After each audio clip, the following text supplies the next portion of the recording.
In today's video, I'm going to be making 3 different projects inspired by 3 different DIY women crafters on YouTube. So stick around to see what I come up with.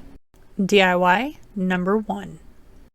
Using some sunflowers, some Cricut stencil vinyl, some burlap ribbon, and a gold wreath form, I'm going to be recreating a wreath that was made by Lianep of DIY Beauty on Purpose. And she's one of the channels that I started watching when I was interested in starting my own DIY channel, and watching her crafts, it really kind of inspired me to break into this world of YouTube DIY crafting. So starting off with the burlap ribbon, I'm going to take it and wrap it around the center and trim that down and hot glue it together. And from there, I will, using my Cricut, to print out the word welcome, or cut out the word welcome on my stencil vinyl, so I can just go ahead and paint that on. Now, this was my first time using the Cricut stencil vinyl, and I did have some struggles with it, releasing it from the transfer tape, probably because it didn't want to stick to the burlap, but I ended up making it work. And to paint, I'm using Painter's Palette. It's a plaid product available at my Family Dollar, was anyway. I don't know if it still is. And I don't have any stencil brushes, so I just used what I had and carefully stippled it on so I could get the desired effect. So the next thing I'm going to do is start putting on my greenery and my florals. I just took apart some picks that I have, and I wanted to do sunflowers because if you're not new to my channel, you know I love sunflowers. Hi, if you're new to my channel, I love sunflowers. I will use them all year long. They're my favorite. So and that's what I'm going to do here. I'm just going to glue down the leaves on the edges. I don't poke it through the fabric, and I thought about trying to do that, but I changed my mind. I figured it was just easier to glue it down. So I'm going to get all of these glued on, trying to come up with a somewhat symmetrical pattern, and I don't know, just make it look the way I wanted it to. And then lastly, I'm taking some buffalo check ribbon, and I'm just going to make a hanger for it. I'm wrapping it up with some jute twine, gluing it together, making it so I can hang it on the wall and it'll hang straight. I fiddled around with it for a little bit, but I think that it turned out really good in the end. I just want to take a minute and talk about this challenge. This challenge is the brainchild of Connie from Connie's Nails and Creative Creations, and the co-host is Devin of the Freckled Mom. And this is the Here's Your Crown Women Supporting Women Challenge. And the goal is to showcase someone who's inspired us. And we recreate a piece from another woman YouTuber who has inspired us on our YouTube journeys. We had to do at least one. I've chosen to do 3 because I can't pick just one person. I've been inspired by so many different ladies on YouTube. So that's what we've got going on here today. And let me get into the next one. DIY number 2. Now for this one, I'm taking 2 wood rounds. I've got these thin rounds from Amazon to make a sign with, but I think what I'm going to do first is I'm just going to go ahead and glue them together, and I'm going to use some hot glue and some wood glue. This one's inspired by Sammie of Unicorn Dust Designs, and she did this wood round in one of her videos, and I just loved it so much. I'm going to put my own spin on it. I've been watching Sammie for a long time too. She's super nice. Oh my gosh, and she's hysterical. and she has beautiful crafts, and she's just so inspiring. So I wanted to recreate something that she did. So I've got this stained with vinegar and steel wool, and this is what it looks like on these wood rounds, which are made from poplar. And I was messing around with it to see how dark it would get with extra layers, but that's fine because I'm going to paint over it with the black painter's palette from Plaid.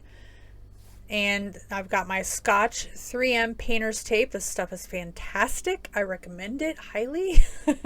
And you'll see. So I've got it taped off where I want it, and I can just go ahead and paint it black. Look at that peel. Oh, it's perfect. Oh my gosh. That is crisp. No bleeding at all. I love this tape so much. Yeah. Now I've got this painted black down there at the bottom, and I've got it painted on the back too. So it's finished on the back, and if I decide to use it differently, I can. With my Cricut, I just cut out a simple welcome. I am using the Cricut white vinyl and also the Cricut transfer tape, which it's really not my favorite, and you're going to see why in a minute. So I'm just getting it lined up where I want it. Can't see the lines really when I'm putting it on black, but that's fine. It is what it is. So I'm just pressing that down in, and when I pull up the tape, it pulls up the paint, which is what I was afraid of happening. So I guess we're just going to call it distressed. So I used the tape and continued distressing it some more. You can't really see it on the video. Well, I guess you can see it on the video. You can see where it's pulled up some of that black paint, and I was really mad about that, but you know, what are you gonna do? So here I'm just taking that transfer tape that did such a good job of peeling up the paint, and I'm going to continue distressing it with this transfer tape. I will not use this on these again. But it did the trick where sandpaper didn't, and it's effectively distressed, and I was distressed, so it works, right? And next I'm using my dishwasher safe Mod Podge, and I'm going to go ahead and seal this in, and I'm just going to go ahead and do the front of this because I'm only finishing the front of this sign. Like I said, I have painted the entire back of it black, and I will at some point in the future add something to the back so it'll be two-sided. But for now and for the video, I'm only doing it this way. So I just want to seal that in nice and good and let that dry, and it'll be good to go. Now I'm going to do flowers and a bow. Now with Sammie's, she ended up only using some sunflowers on hers, but in the video that she made this in, she actually had been playing around with an idea for a bow. I believe she was making it for somebody else, and they decided they didn't want the bow, but I want a bow for mine. So I'm taking some burlap ribbon, and this isn't wired ribbon, and I'm just cutting a length, and I'm going to squish it together since it's not wired. So I'm just going to squish it together, and then I'll use some floral wire that I have to get it nice and pinched there in the center. So once I've got that, I'm just figuring out exactly where I want it placed, flipping it around a bit. I'm going to go ahead and glue it down first, and then I'll go ahead and add the flowers on top. Just want to make sure I have it where I want it before I hot glue it. And I am using Surebonder glue sticks. Yeah, I can see what all the hype is about now. That stuff is amazing. So I'm just like trimming off the little bits on the back of my little sunflower heads there. And I'm just put the big one in the middle and hot gluing those down as well. It's super simple. It's, you know, I don't have any frills here. I'm not going to put any leaves, any other greenery. I think that a bow with 3 blooms is plenty enough for this. It makes a statement, and you know, it's not too much. Oops, I got some glue on there, but we'll hide it. It's just one petal. So I just put that on there and leave it go. Let it set up for a minute. And I think it looks super cute. And last, I'm just taking a piece of twine rope and I'm going to hot glue it back behind the bow so as not to put it on the back. And you know, like I said, I want to make it double-sided, that way it won't be on the back, or yeah, on the back part I'll be able to just flip it over. So I'm just going to take a couple of dabs of hot glue and stick it right behind the bow. And there's the finished version, and it's definitely inspired by Sammie's, but it doesn't quite look like the one she did. DIY number 3. Now for my last DIY, I've got a couple of sauce jars that I'm going to use, and I've got some plaid paints. I'm using, let me see here, some old folk art turquoise and some Delta Ceram coat in Surfboard and Lost Lagoon. So this folk art is super old, like I can't even tell you how old it is. I think it predates probably all of my children, actually. But that's just a testament to how great plaid paints are. So I'm going to get into that in just a minute. This last craft I'm doing is inspired by this one from Indie Annie Jones. Now, Annie has been just a super great friend through my YouTube journey. She has helped me so much. She helps a lot of other small channels, and I don't know where I'd be without her advice, honestly. So I wanted to pay homage to her with mine. So what I'm doing here is I'm just going to take some Mod Podge and coat the, after I clean them off, I'm just going to coat the jars with just some matte Mod Podge just to help the paint adhere a little bit better. So I'm going to go ahead and apply that and let it dry before I put my paint on.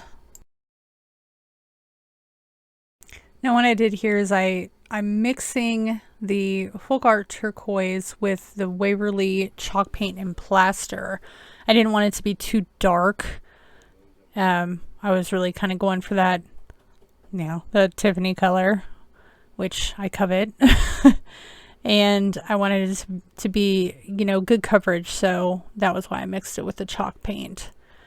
So after mixing that, then I'm just going to go ahead and apply 2 coats to the jar.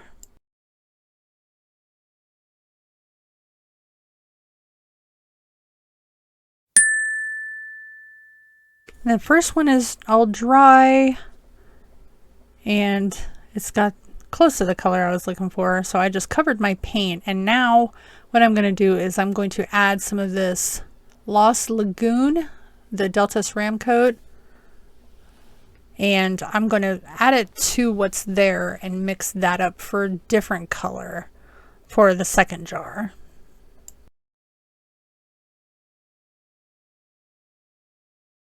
And now I'm just taking some matte Mod Podge to them both to seal in all of that paint. I'm going to make sure I get it good and covered down in the cracks and crevices and make sure the paint doesn't peel or crack or anything else like that. To finish these off, I'm going to use this super cute lace, antique lace ribbon, and I'm just going to wrap them around the center, kind of like what Annie did with hers.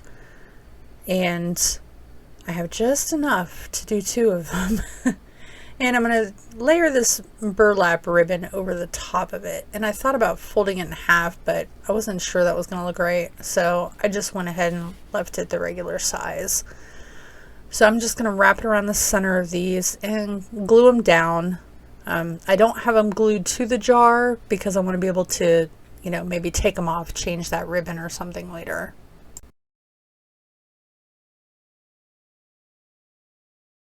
So then here I'm just layering that burlap right over the top of that lace so it will, you know, stay on top of it, and I can slide it on and off of the jars. You know, it's not glued down, but it'll stay up there.